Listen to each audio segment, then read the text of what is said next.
Salve, salve pessoal! Estamos aqui para mais uma entrevista pela Tentáculo Mímico. E a nossa convidada de hoje é cria da favela da Vila Siri, Cubatão, mas mora atualmente em Vicente de Carvalho. Desde 2017, ela participa de slams e saraus de poesia por toda a Baixada, é atriz, performance, escritora e também uma das organizadoras do Slam dos Andradas. Estudou teatro pelo CAE, Instituto Cultural Ambiental Educacional, atuou pela Companhia Teatral Indigentes e é idealizadora do projeto Biografias Narrativas Antibifobia. A gente está falando de um corpo que se mexe mesmo parado, que fala mesmo calado, que grita segredos e sussurra chamados enquanto escreve o seu livro de rezas. Eu estou falando dela, Blink Aliá. Eu quero te agradecer muito por você estar aqui com a gente. Eu falo para todo mundo que está vindo aqui a mesma coisa, né? Além de estar vivendo todas essas coisas, o caos do dia a dia, ainda tem que se deslocar da rotina para vir falar da rotina. Então, é uma generosidade de vocês, os participantes, entrevistados, entrevistadas, é uma generosidade vir partilhar essa rotina, assim. A gente fica muito feliz porque não tem como o programa acontecer, né? A entrevista acontecer sem essa disposição. E também porque a gente é amigo há muito tempo, sou um admirador do seu corre, do seu trabalho. Quando a gente estava pensando a lista de convidados, de pessoas que a gente ia chamar, o seu nome foi um dos primeiros a aparecer, por tudo que a gente já fez junto, por tudo que a gente viu você fazendo nos territórios, tensionando os territórios politicamente, artisticamente. Para a gente é uma satisfação enorme receber você. O espaço é todo seu, fica à vontade para falar o que você quiser nesse primeiro momento. E aí eu faço a minha primeira pergunta, que é secreta. Adoro segredos. Eu sabia que se eu falasse secreta, tu ia fazer essa cara. Eu sou ótima em guardar segredos. E em desvendar segredos também. Quando eu perguntar, eu quero ver, vai. Bom, primeiro eu quero te agradecer toda a equipe que está aqui. Eu acho esse projeto fabuloso. Eu acho que ele parte de um lugar muito íntegro e só tem muito coração, assim. Eu adoro ver artistas fazendo algo e eu saber que a pessoa acredita no que ela está fazendo. Eu sei que ela acredita no que ela está fazendo. Eu adoro isso. E eu adoro admirar as pessoas, tanto quanto eu adoro ser admirado. E é uma honra estar aqui, porque eu sou fã do seu trabalho, muito fã do seu trabalho. Eu sou sua amiga. Quer dizer, sou sua amiga da sua família inteira. Tipo, tem níveis de honra em estar aqui, sabe? Pra gente também é uma honra grande, ó. Quanto que a gente tem de intimidade de 0 a 10? Eu diria 10. Diria 10? Eu diria 10. Então eu posso perguntar qualquer coisa aqui. Qualquer coisa. Não, tô brincando. Eu não vou pesar. Não vou pesar, vai ser tranquilo. Vamos falar de trabalho, primeiramente.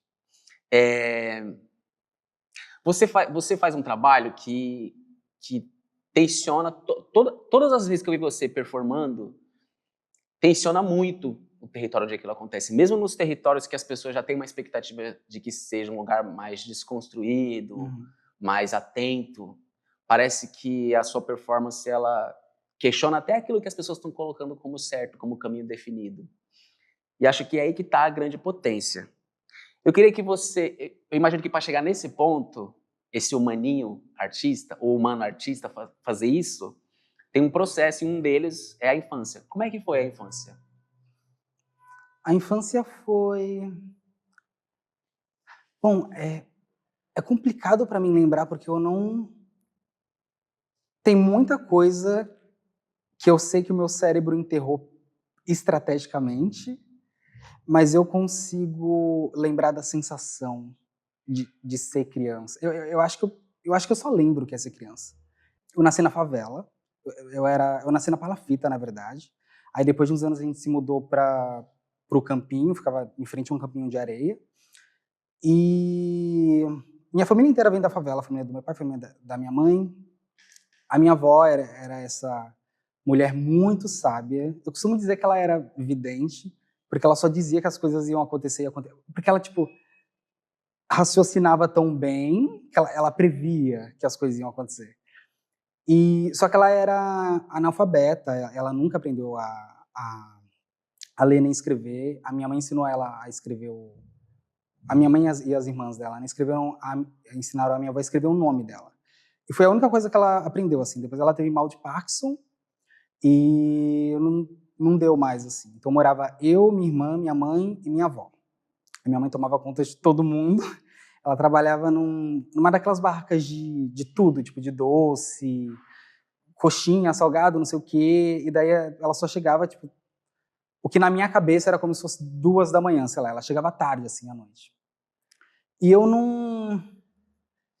Tipo, eu sempre fui uma estrangeira na favela. Tipo, eu nasci lá, eu sou de lá, mas as pessoas sempre se comportaram como se eu não...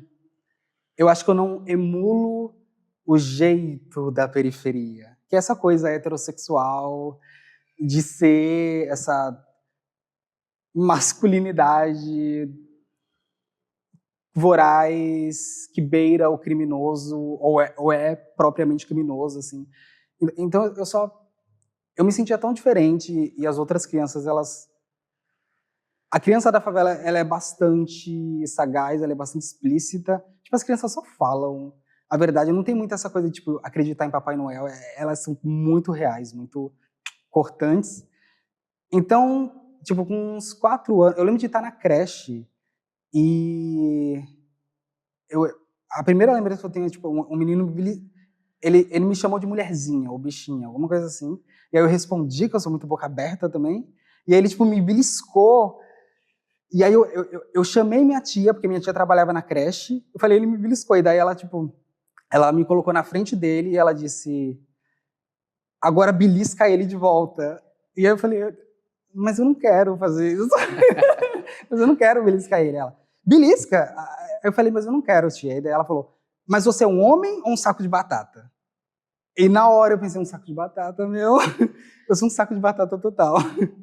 Que é muito louco pensar como a violência é um ingrediente assim, fundamental da ideia de masculinidade, né? Uhum. A ideia de homem, de macho. Uma coisa que a gente sempre tenta tomar muito cuidado, porque tem a generosidade da pessoa sentar aqui e você tem que ser cauteloso. E aí fica sempre uma dualidade. A gente não quer reduzir as pessoas às violências que elas viveram, aos marcadores sociais, mas, ao mesmo tempo, essas violências, esses marcadores sociais estão presentes no trabalho dessa pessoa. Qual parte da Blink é resistência, é luta cotidiana, é enfrentamento? E qual parte da Blink é trabalho por dedicação, entrega, talento, vocação, sensibilidade? Está separado essas coisas? Porque esse corpo que tensiona os territórios, ele tensiona, acho que talvez, pelo menos na maioria das vezes, consciente do que vai enfrentar, das dificuldades que vai ter pelo caminho. Qual é a linha entre uma coisa e outra? Até onde o seu trabalho é sobre as suas dores e até onde ele transcende e vai sobre quem você é, para além de rótulos e tudo mais? Eu acho que o meu trabalho é sempre sobre as minhas dores. Sempre fui muito sensível, chorona. É sempre sobre as minhas dores. Eu acho que bichas, travestis, pessoas transfemininas, a gente tem um talento para fazer crescer coisa, tipo, plantar ervas daninhas e cultivá-las a partir da dor. E a gente tem um talento para transformar tudo em piada. Então tudo é pesado, hilário, ao mesmo tempo existe uma fetichização da violência da nossa parte, ao mesmo tempo uma resistência à violência, tudo muito misturado. Eu acho... Uma das coisas que me constituem como uma pessoa trans, porque eu sempre digo que eu não sou diferente porque eu sou trans. Eu sou trans porque eu sou diferente. Tipo, leram que eu era diferente, que eu era sensível, e daí foram montando essa figura da bicha. E, eventualmente, eu só peguei essa coisa para mim, essa palavra para mim, E eu, tipo, ok, a partir de agora, que eu saí do armário aos 17 anos, agora eu vou contar a história. Tipo, vocês escreveram um rascunho, agora eu vou, sabe? E então, eu só sou muito sensível.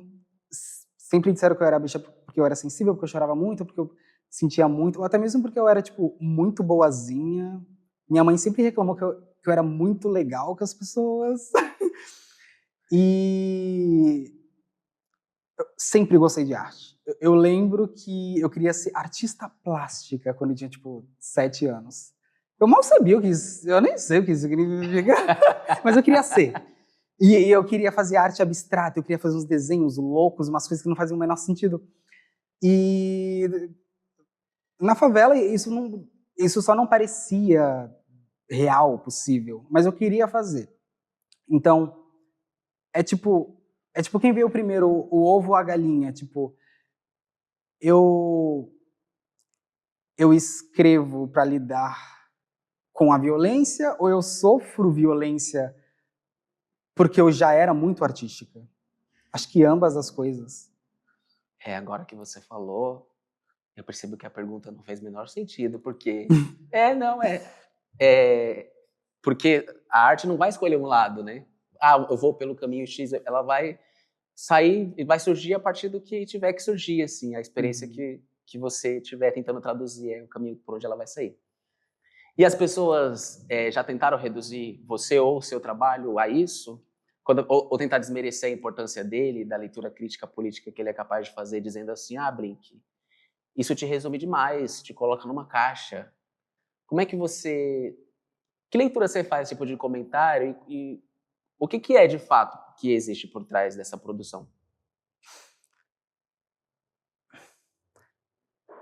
As pessoas tendem a... Bom, eu vou dizer uma coisa. Eu tinha até dito isso antes. Eu entendi que eu não sou uma figura pública. Eu não sou tipo como um meme ou uma personagem de reality show. Ou, tipo, eu não sirvo para servir entretenimento no sentido de só tipo fazer umas pseudo-palhaçadinhas com a minha personalidade. Tipo, eu me vejo como uma... Eu acho que eu sou artista por conta da minha intelectualidade. Porque eu sou curiosa e eu tenho mania de estudar. Mesmo que o processo de estudo seja, tipo, caótico, faz parte de mim querer estudar. Mesmo que isso vá, tipo, derreter metade do meu cérebro. Eu acho que as pessoas esperam que a Mona seja, tipo, só um rascunho de entretenimento. Eu não acho... Algumas pessoas, elas só não parecem muito prontas para ver a gente sendo a pessoa das ideias, ou a líder, ou a pessoa que bota a ideia na cabeça delas, a pessoa que torce o pensamento, a filósofa, basicamente. Eu sinto uma resistência quanto a isso, tipo, me ver como uma pessoa de intelectualidade. Dentro do teatro eu vi muito isso, de pessoas quererem me reduzir a tipo, você é boa em tipo subir no palco, e como você é bicha, então você é sem vergonha, então você tipo, você consegue fazer, você tem desenvoltura. Essa palavra é ótima, você tem desenvoltura. Você tem uma desenvoltura natural.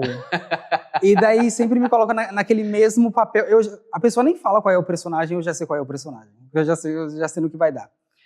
E acho que rouba um pouco o fato de que, não, na verdade eu sou boa nesse personagem porque eu estudei isso.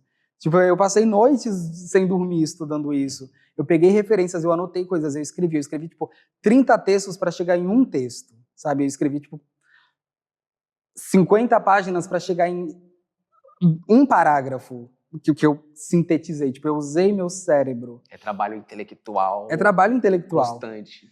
E sim, tipo, eu não sinto vergonha da maneira como a maioria das pessoas se sente. Tipo, eu sou desinibida em certos aspectos, não significa que eu não tenha, que eu não sinta constrangimento. Eu sinto muito constrangimento. Eu passo por muito constrangimento. Mas é só... Tá, isso é parte da coisa. A minha desenvoltura é natural.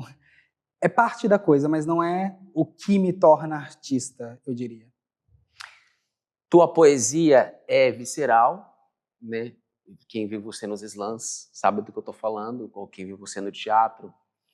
E é uma poesia difícil de bancar, né? Não é qualquer pessoa que consegue falar aquele poema, aqueles poemas todos.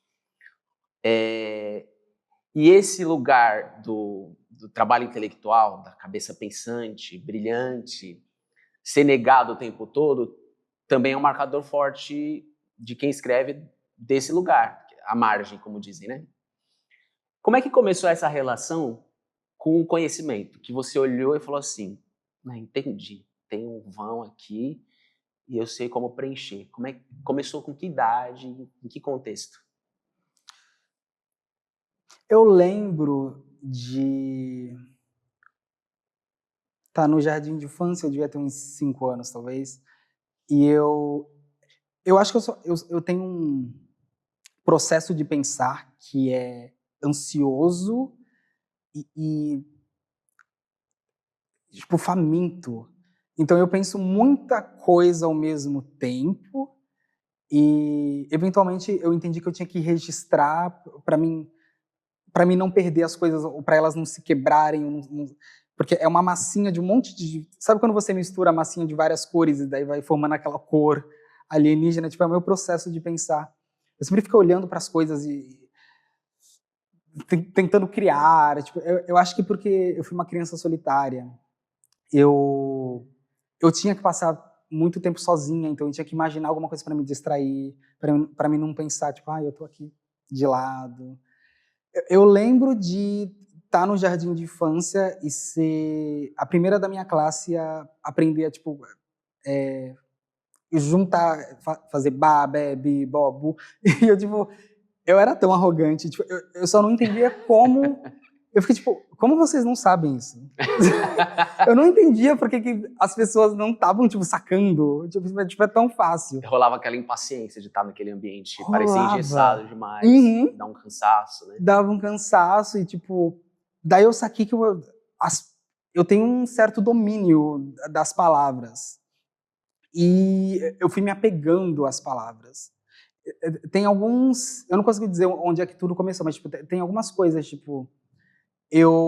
Nos livros de português, pelo menos os antigos, sempre tinham, tipo, poesias em algumas páginas, tipo, umas poesinhas bem curtas. Então, eu li aquilo e eu não entendia o que era exatamente, mas era isso que fazia tão legal, sabe? Tipo, mas o que é essa...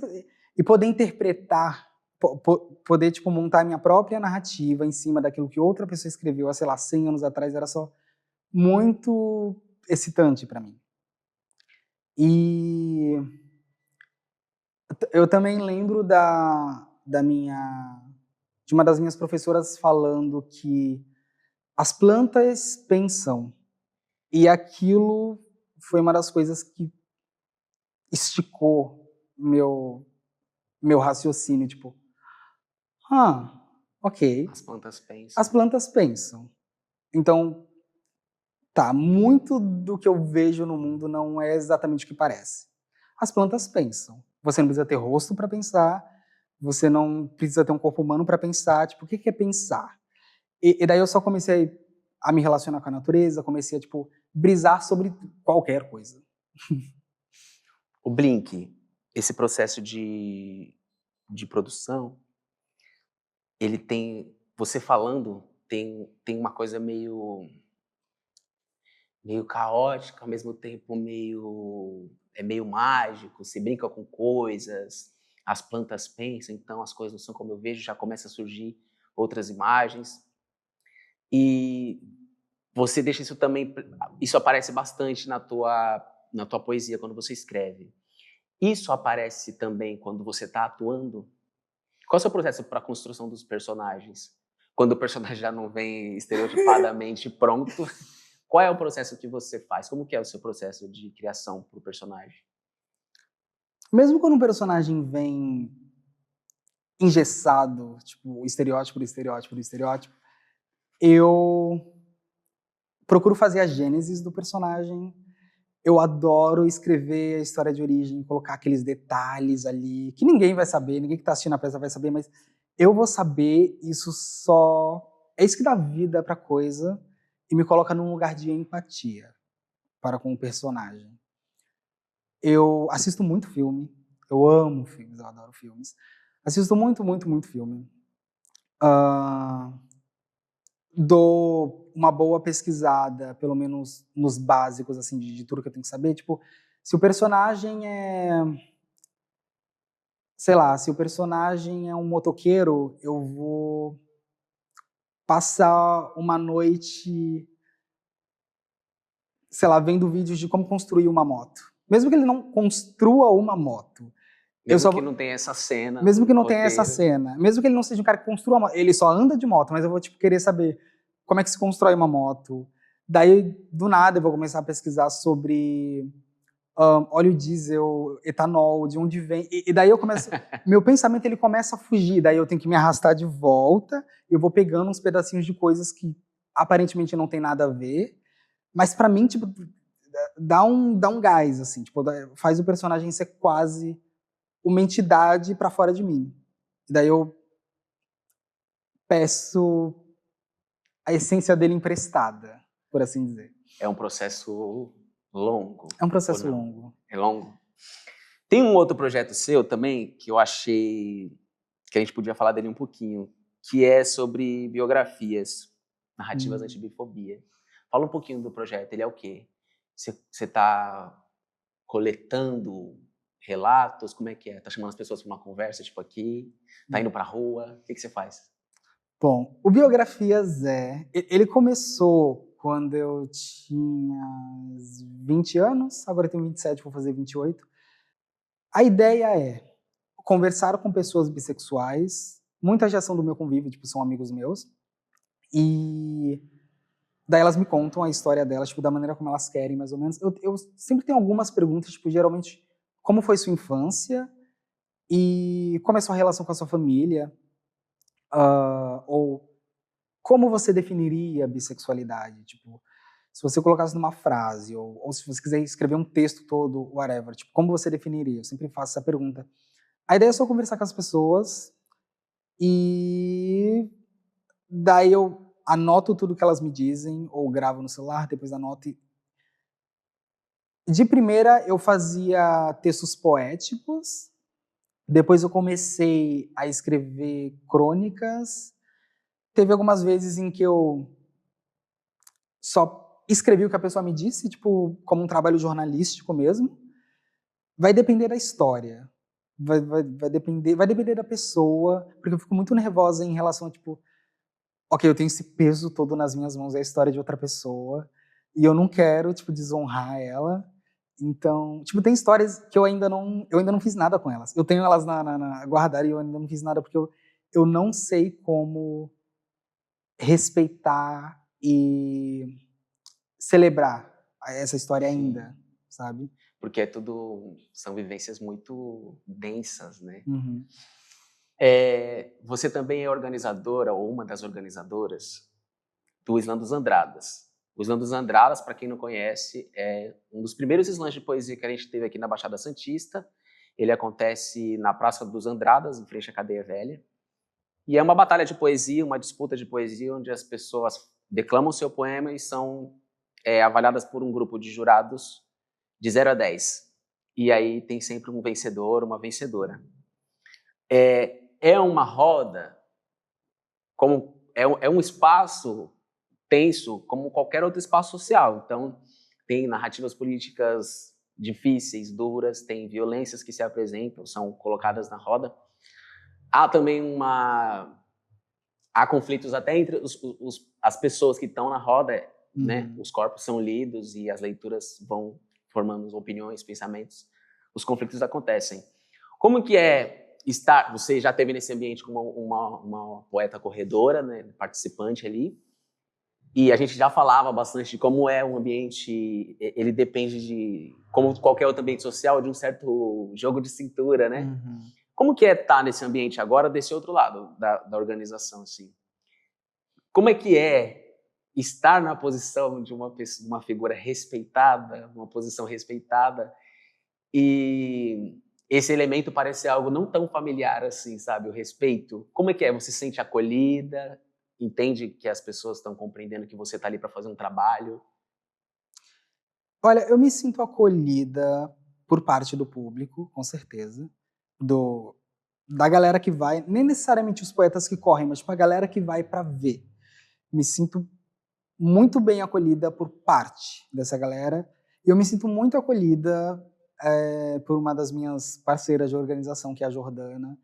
A gente tem conversas bastante profundas sobre como fazer um rolê legal e como ser líder e, e não perder a cabeça, porque eu vejo, e a esse ponto eu já passei por situações tensas e bastante complicadas, tive que discutir com pessoas,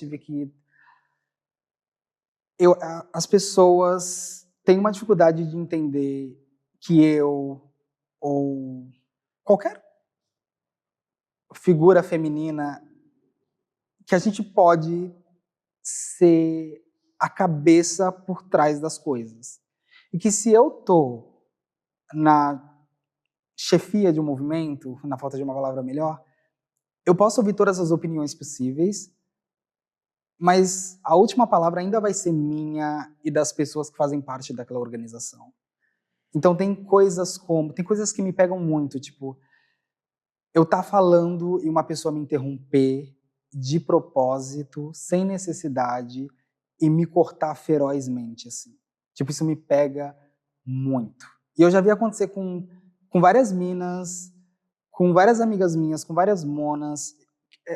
Então, tipo, o slam é esse lugar onde a gente discute política tão ferozmente.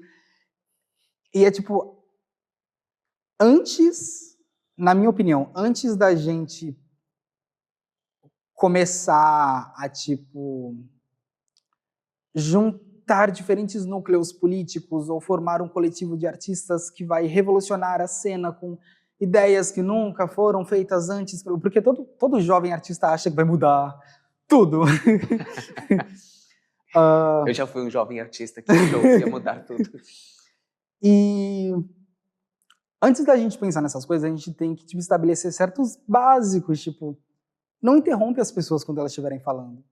Eu sei que pode ser uma coisa muito idiota de se falar, mas é tipo, não interrompe as pessoas. Ou pensa sobre o que eu disse antes de ter uma opinião sobre o que eu disse. Tipo, dorme em cima do que eu disse. Realmente pensa, tipo, porque eu já fiz parte de coletivos artísticos fora do slam, em que, tipo, eu tinha... Ok, Blink, quais são as suas críticas? Ou você concorda? Olha, eu acho que a gente deveria fazer X e não Y. Eu acho que isso não vai dar certo. E na hora parece que as pessoas estão te ouvindo, mas quando você vê o produto pronto, você saca que todas as ideias menos a minha estão ali, ou nenhuma das minhas críticas foram ouvidas.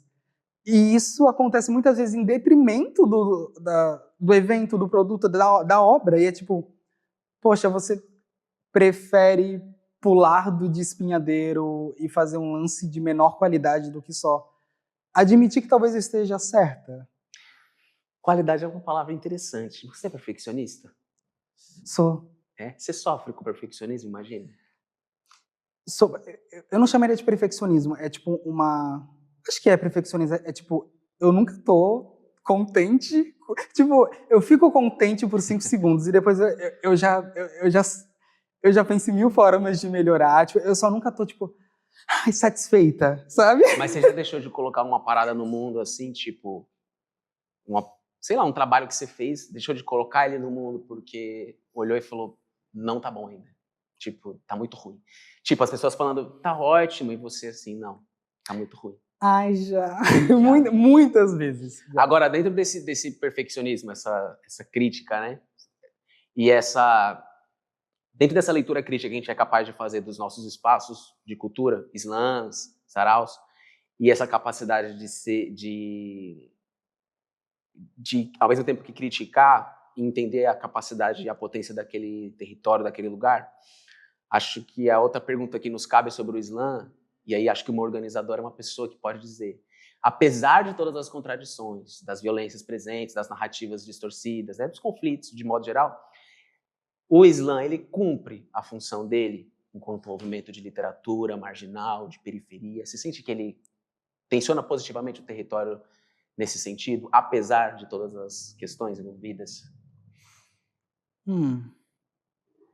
Eu acho que alguns slams cumprem. Eu acho que diferentes organizações de diferentes slams vão ter ideias muito distantes do que a gente quer. Porque e também depende do território. Você está fazendo um slam tipo, em Vicente de Carvalho, ou em Santos, ou em São Vicente, ou em São Paulo, ou no Ceará, sabe? Tem pessoas que estão muito nesse rolê, tipo, eu quero um bagulho profissa, eu quero levar a minha galera para um evento muito chique que rola lá em Paris. Eu quero que tenha um livro desses poetas. Vai depender do que você quer. E eu quero... Tipo, é óbvio que seria legal, tipo... Eu adoraria que tivesse um livro dos poetas que colam lá no Islã dos Andradas. Mas agora, nesse momento, eu quero que o Islã seja um espaço casa. Eu quero que seja bastante lar. Eu quero que as pessoas se sintam confortáveis e que tenham uma aura de... Eu só quero que seja um rolê um tanto quanto familiar, por assim dizer. E eu quero que tenha mais pessoas trans lá. Eu quero que tenha mais cultura LGBT ali. Porque essa coisa de eu ser, abre aspas, a única, entre muitas aspas, aí a única, tipo, tem gente que acha muito bonito, muito legal, tipo, eu ser a figura exótica, a única, o Jesus Cristo das bichas, que tá lá resistindo, não sei o quê, mas na verdade, eu quero que a gente entre em cambada. Blink, no meio de todo esse corre, que não é fácil, tem suas belezas, né, seus encantos, forma a gente de muitas formas, mas também provoca, tira o sono, às vezes magoa. Em que momento que a Blink guarda para si e para a própria escrita, para o ato de escrever, um momento de ternura? Esse momento de humanização que parece não aparecer, às vezes das pessoas que você mais acreditava que apareceria. Uhum. Como é que... Em que momento que você senta para escrever para você e guardar um pouco da própria ternura para si, do próprio silêncio para si? Qual é o teto que você enxerga quando deita? Ai, coisa linda de se ouvir, com o teto que se enxerga. Eu não sei nem como responder.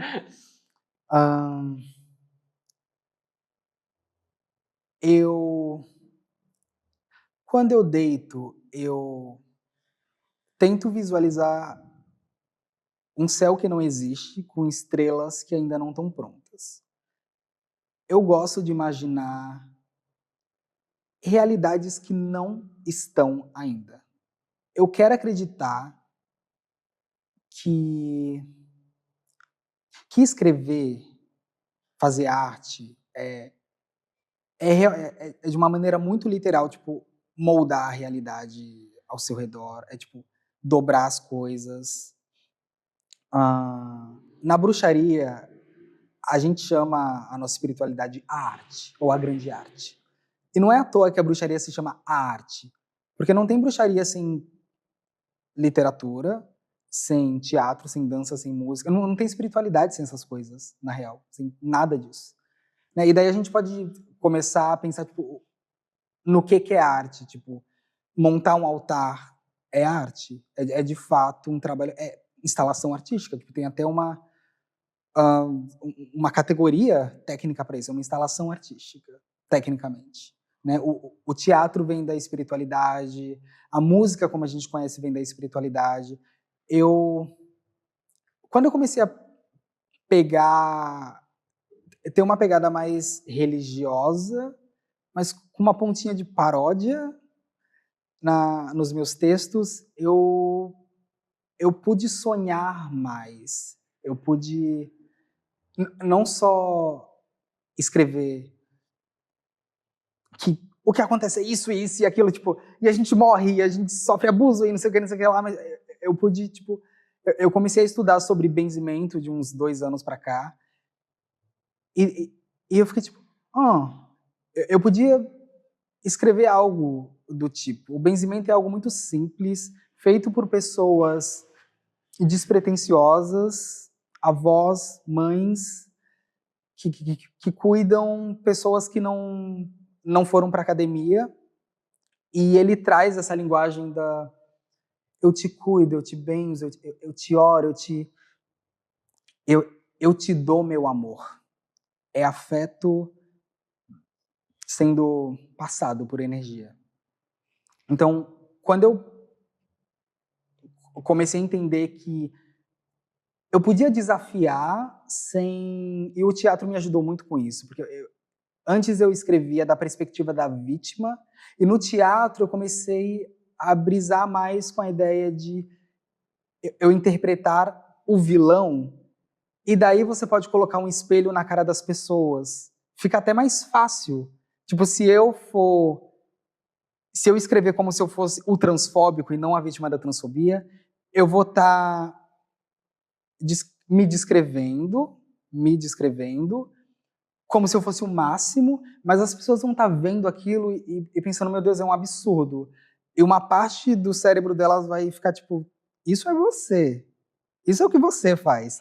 E aí elas ficam tremendo na base. E eu adoro quando elas tremem na base. Então, tipo, virar do avesso a persona que eu quero ser me ajudou muito a não me rasgar tanto e não expor tanto o meu povo, não ficar, tipo, sabe, colocando a gente como pobres coitados, e pesquisar sobre linguagens poéticas como o benzimento ou as poesias bruxescas, os poemas gregos que se faziam para os deuses, tipo, isso me trouxe uma nova perspectiva de como escrever afeto. Talvez eu não precise estar o tempo todo dizendo para o opressor o que ele diz de errado, ou dizendo como é que ele faz certo. Talvez seja a hora de eu virar para os meus semelhantes e dizer, eu te vejo, o que eu acho lindo em você é isso, isso, isso e aquilo. Que bonito. A gente pediu para você trazer um objeto, a gente está pedindo para todo mundo trazer um pequeno objeto. Até me atrapalhei aqui, que fui pego desprevenidamente. Você trouxe o seu... Trouxe. Vamos falar dele? Mas espera... Não, tá. A gente pode falar dele sem mostrar. Sem mostrar? Não. Você não quer mostrar? Não, eu posso mostrar, eu achei que a ideia era essa. Criar um negocinho, um climinho, um negócio, o que você prefere? Não, eu vou mostrar. Vai mostrar? É esse aqui? Esse aqui. Tá. A gente teve momentos emocionantes aqui com os objetos que as pessoas trouxeram. Né? Não são objetos, né? São lembranças. São lembranças. É que a gente usa o termo técnico. Eu fiquei indecisa sobre o que trazer. Tipo, eu tenho bastante memória guardada numa caixa. Tinha muita coisa no meu altar, então de primeira eu ia trazer um boneco Ken, porque foi uma das minhas primeiras referências de questionamento do corpo. Porque o Ken, ele tem ele não tem o órgão masculino, digamos assim, E órgão masculino, eu peguei o termo mais sexista para falar. o pior termo. A gente entendeu. A gente entendeu. Então, tipo, quando eu vi aquele boneco, e eu tinha uma prima que a gente gostava de brincar com os bonecos, a gente tirava as roupas dos bonecos e fazia eles namorarem. E a gente ficava... Então, eu olhei assim, e foi um instante, quando eu era criança, que eu parei para pensar, será que é possível? E se eu tivesse esse corpo? E daí foi só ladeira abaixo, meu amor. Aí eu comecei a... Mas daí no final você decidiu não trazer ele. Decidi não trazer ele. E o que você trouxe? Eu trouxe algo mais especial ainda. São duas coisas, na verdade. Quando eu estava trabalhando de babá, as crianças desenhavam o tempo todo. E daí, eu tenho que mostrar assim, né? Acho que é pra essa aqui, ó. É pra essa câmera. Mais fechadinha. E daí, esse é um desenho da Tereza, que é uma menina maravilhosa, minha melhor amiga. Ela tem 4 anos de idade. Agora ela já deve ter feito 5. E isso aqui é a minha tatuagem. E ela me perguntou o que significava, eu disse que era bissexualidade, eu disse que é porque eu namoro meninos e meninas, daí ela só desenhou a minha tatuagem, que eu achei muito linda. E ela tinha essa mania de dizer que e quando eu crescer, eu quero fazer uma tatuagem que nem você. Ela queria fazer todas as minhas tatuagens. Lindo. E esse é de outra criança? Não, esse é dela também. Da mesma criança. Ela também, e ela não me explicou exatamente, mas ela tem essa mania de escrever amor.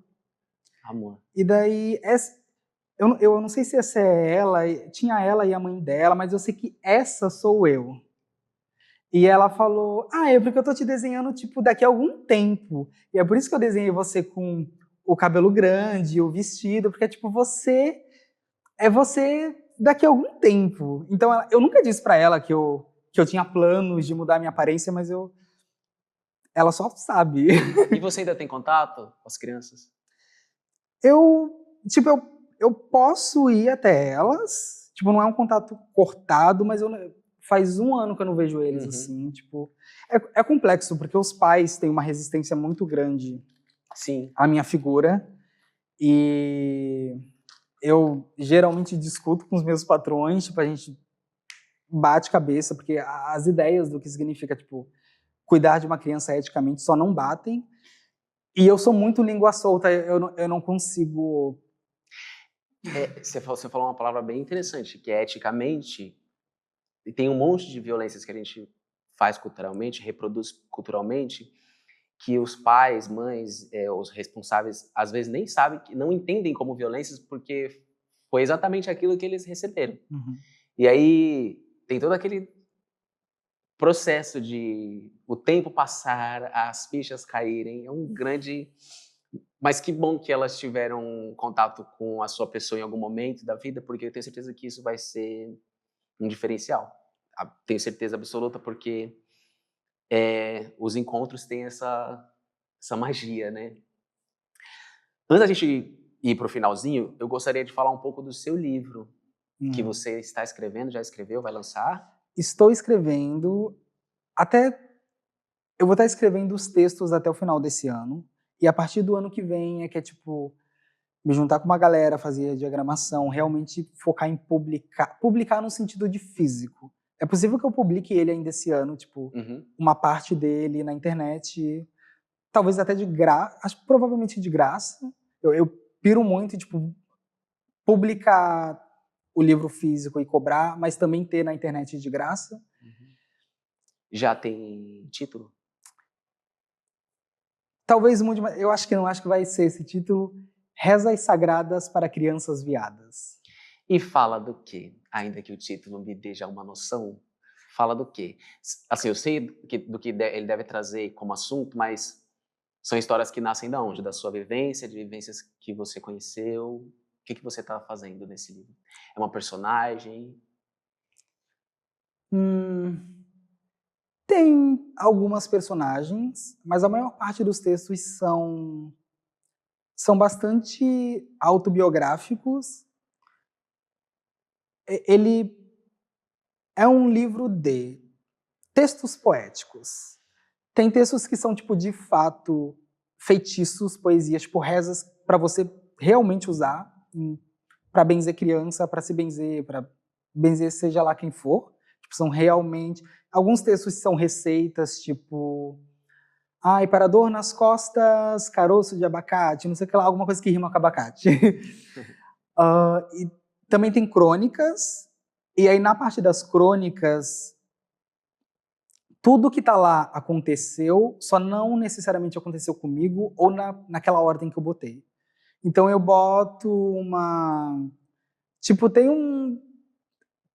toda uma estética, tipo, não é... Eu tô tentando não ser ao pé da letra, tô tentando tipo, manter a coisa fofinha, bonitinha, uma coisa, tipo, para criança. O livro, ele é fragmentado, tipo, tem textos que são para as crianças, especialmente as crianças trans, as crianças bissexuais, e tem textos que são para os adultos que foram crianças viadas. E tem textos que são para pessoas cisgêneras e heterossexuais que têm filhos LGBTs. Então vai depender do texto, assim, tipo, é tanto sobre infância quanto sobre maternidade. E daí maternidade num sentido bastante poc-poc da coisa. Tipo, porque a gente tem na comunidade LGBT as mães e madrinhas, que são, tipo, não são pessoas que nos pariram, não são nem necessariamente pessoas com que a gente convive o tempo todo, mas são tipo aquelas pessoas que tomam do seu tempo para cuidar de você, que te dão conselho, que te puxam a orelha. E são essas figuras meio... que eu acho que é a figura que eu sou, tipo, essas figuras maternais que fogem da moralidade patriarcal, do que é ser mãe, do que é cuidar, tipo, essas figuras imorais que são muito carinhosas de um jeito que talvez a maioria das pessoas não entenda. Eu acho que a gente ama diferente.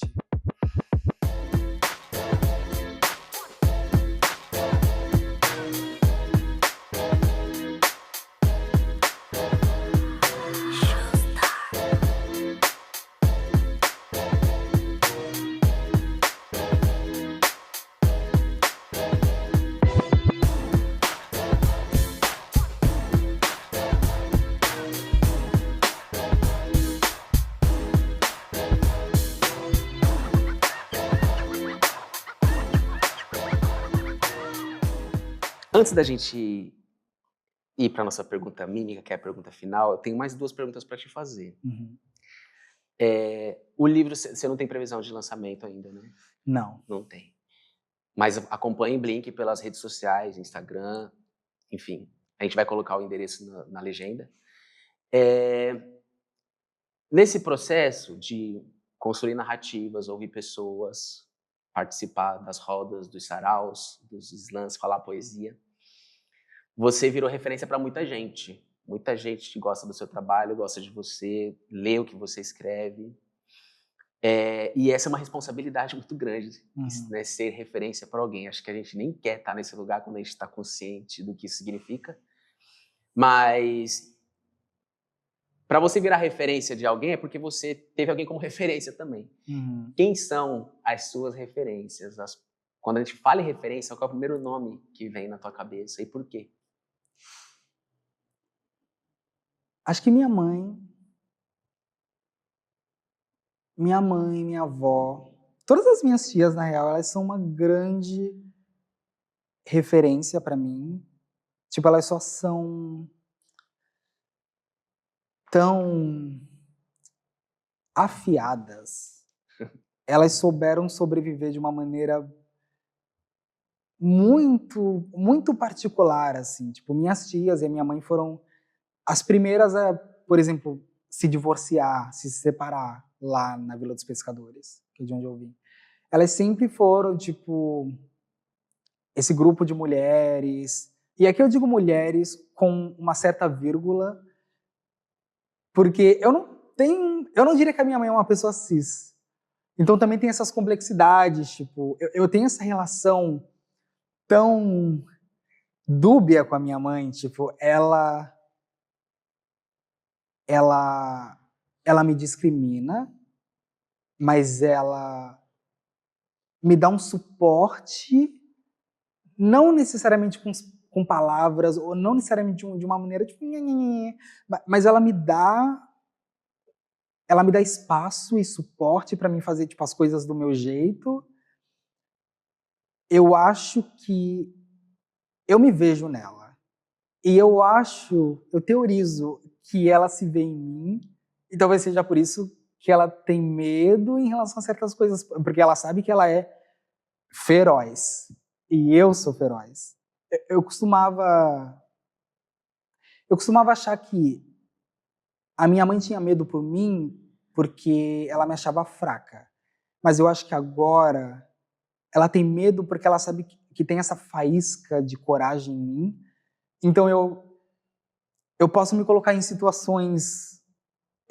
Eu arrisco a minha vida. Essa é a verdade. Eu me coloco em situações em que eu desafio tanto autoridades ou pessoas que se acham autoridades, é que eventualmente eu fico tipo, caraca, como é que eu saio disso aqui? Como é que eu saio desse conflito onde eu me meti sem perder minha vida ou sem levar uma baita surra? Então eu tenho, tipo, minha mãe e minhas tias, elas são um bom exemplo de estrategismo, mas sem perder a dignidade, sem também ficar tipo, eu tenho que sobreviver, então eu vou tipo só abaixar minha cabeça e dizer sim para tudo. Tipo, elas não têm isso. Elas não têm isso, e ainda bem, porque me serviu de exemplo, e eu não quero ter isso. Não quero. Porque isso não é vida, sabe? Tipo, cada um sabe até onde o calo aperta, então eu não vou julgar ninguém por... Até porque eu faço coisas que eu não quero fazer, ou eu fico em silêncio quando eu não quero ficar, ou eu dou risada de coisas que não são engraçadas, porque eu tenho que sobreviver, mas eu também só aguento até certo limite. E eu acho que quando você chega nesse limite, você tem que... Ou eu viro as costas e saio andando, ou eu digo, eu não tô ok com isso. Eu não acho certo, eu não tô ok. Ó, a nossa pergunta mímica, vou fazer uma coisa diferente. Porque a nossa pergunta mímica é uma pergunta que a gente faz para todo mundo que vem aqui, que é sobre essa capacidade de alcance e adaptação que o povo mímico tem e que os artistas de periferia, os artistas independentes também têm. A nossa pergunta é: o que você tem feito para alcançar e se adaptar a novos territórios sem perder a sua essência? Mas eu queria te fazer um pedido. Que você nos respondesse com uma poesia. Ok. Tá. Eu acho que a que eu separei é ótima para isso. Assim. Você pensou em um poema que vai responder exatamente essa pergunta? Eu acho que sim. Como eu disse, eu nunca estou satisfeita. Eu me arrisquei a fazer a pergunta e pedir um poema, porque, para mim, qualquer poema seu vai responder essa pergunta. Estar em todos os lugares é uma questão de adaptação. É isso mesmo. Tá. Posso falar? Pode. Tem aquela, tem essa.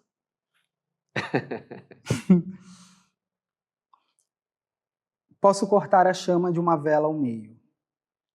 Posso gerar um Deus de dentro da minha barriga. Posso fazer um gato falar, mas não posso exorcizar a solidão. Posso evocar a chuva, fazer trovejar. Posso controlar o vento, mas não posso impedir que uma criança sem agasalho morra de frio. Posso abrigar aqueles que dormem no relento. Posso confeccionar cobertores.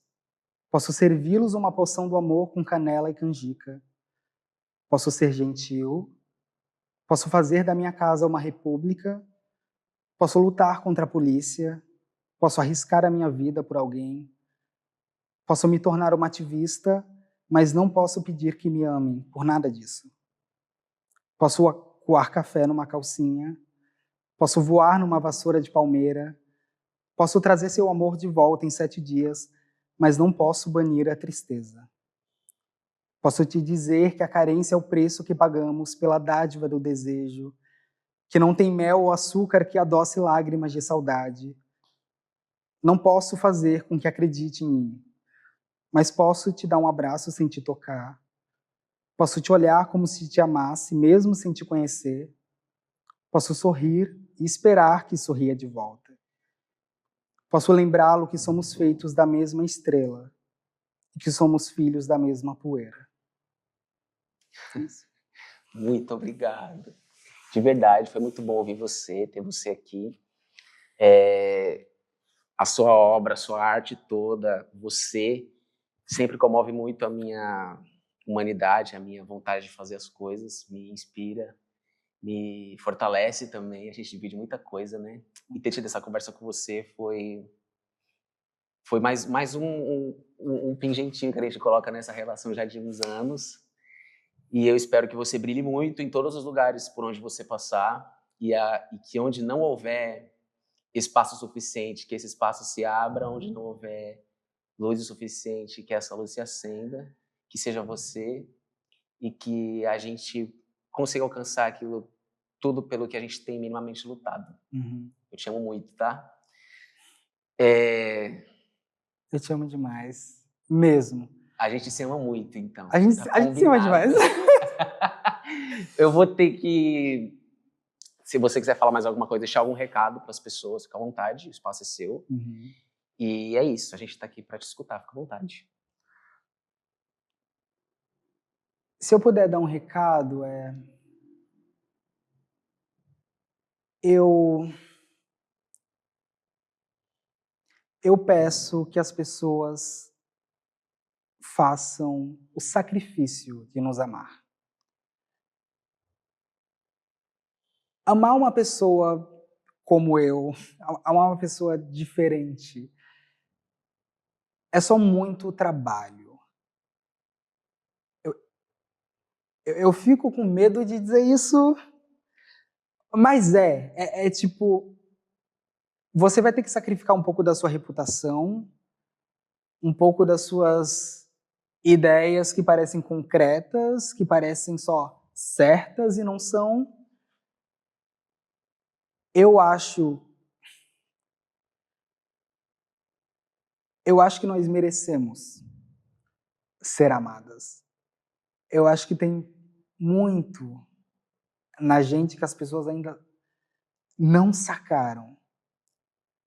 Eu acho que nós podemos ser úteis e uma inspiração fora desse campo do você é tão coitadinho que você me inspira. Tipo, não, tipo, eu acho que a gente tem muita sagacidade,